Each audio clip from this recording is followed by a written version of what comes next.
C'est vrai Vincent, du clan des Siciliens à l'arnaqueur en passant par le Magic in the Moonlight de Woody Allen, la forêt du massif de l'Estérel entre Saint-Raphaël et Cannes a souvent servi de décor de cinéma. Et pour cause, baignée de cette lumière particulière qui séduisit les peintres impressionnistes, les 6200 hectares de cette forêt domaniale, sèche et bucolique, ne manquent pas d'être surprenants, comme nous le confirme au téléphone Christophe Pin Girardot, technicien forestier de la forêt domaniale de l'Estérel. C'est vrai donc qu'elle est un petit peu spéciale cette forêt ? Ah oui, tout à fait. Elle est bien particulière, tout d'abord de par sa configuration et surtout son paysage. C'est pour ça qu'elle est site classé depuis 1970. Oui. Et qui permet justement de retrouver des paysages bien particuliers. Alors quel genre de paysages qui sont assez surprenants comme ça en pleine Provence ? En fait, on se retrouve un peu sur des secteurs comme celui du Cap-Roux dans l'Ouest américain. C'est ça. C'est suite à une formation géologique bien particulière, on a la présence d'une roche rouge intense, la rhyolite, et qui, de par des éruptions volcaniques, a fait des petits éperons rocheux qui se sont après érodés dans le temps et qui ont donné cet aspect bien particulier qui ressemble à un canyon américain. Alors, quelle est la meilleure façon de la découvrir, cette forêt de l'Estérel ? À cheval, j'imagine, à pied, en VTT ? Oui, voilà, on a le cheval, c'est pas mal, on est raccord avec le décor.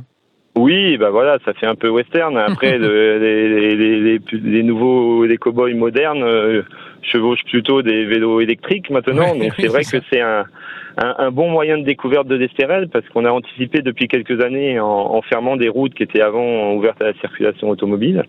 Et voilà, ça a permis, on a anticipé il y a une quinzaine d'années cet essor du vélo, involontairement, mais maintenant, les gens qui peuvent le découvrir en vélo sont uniquement avec des piétons et en milieu naturel sans aucun véhicule. Et elle est facile à arpenter, ça monte, ça descend, c'est difficile ?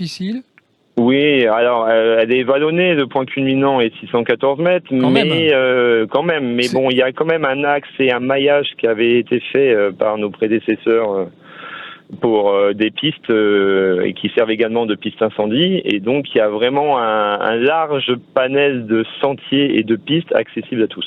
Et 614 mètres, c'est la montée au Mont Vinaigre qui dure 2 heures, je crois, à peu près. Oui, voilà, tout à fait. Il y a cette montée du Mont Vinaigre et le point culminant de l'Estérel.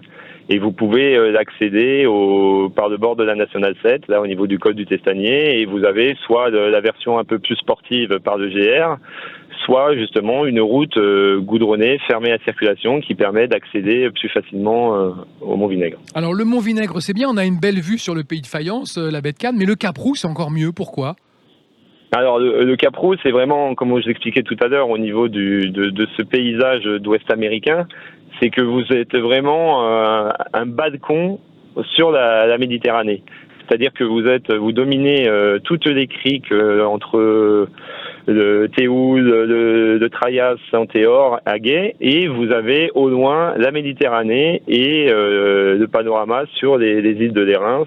C'est juste magnifique.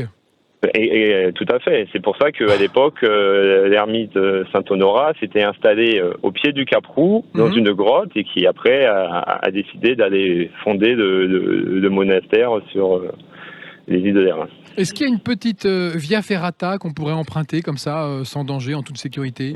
Oui, on est en train de labelliser 3 autres sentiers d'escalade, mais il existe une via ferrata au niveau du Dramont, qui est un petit canton détaché entre Saint-Raphaël et Aguet, et qui est là vraiment, qui propose un panorama magnifique, avec en fond de décor l'île d'Or, qui a inspiré Hergé pour écrire la bande dessinée L'île Noire. Oui.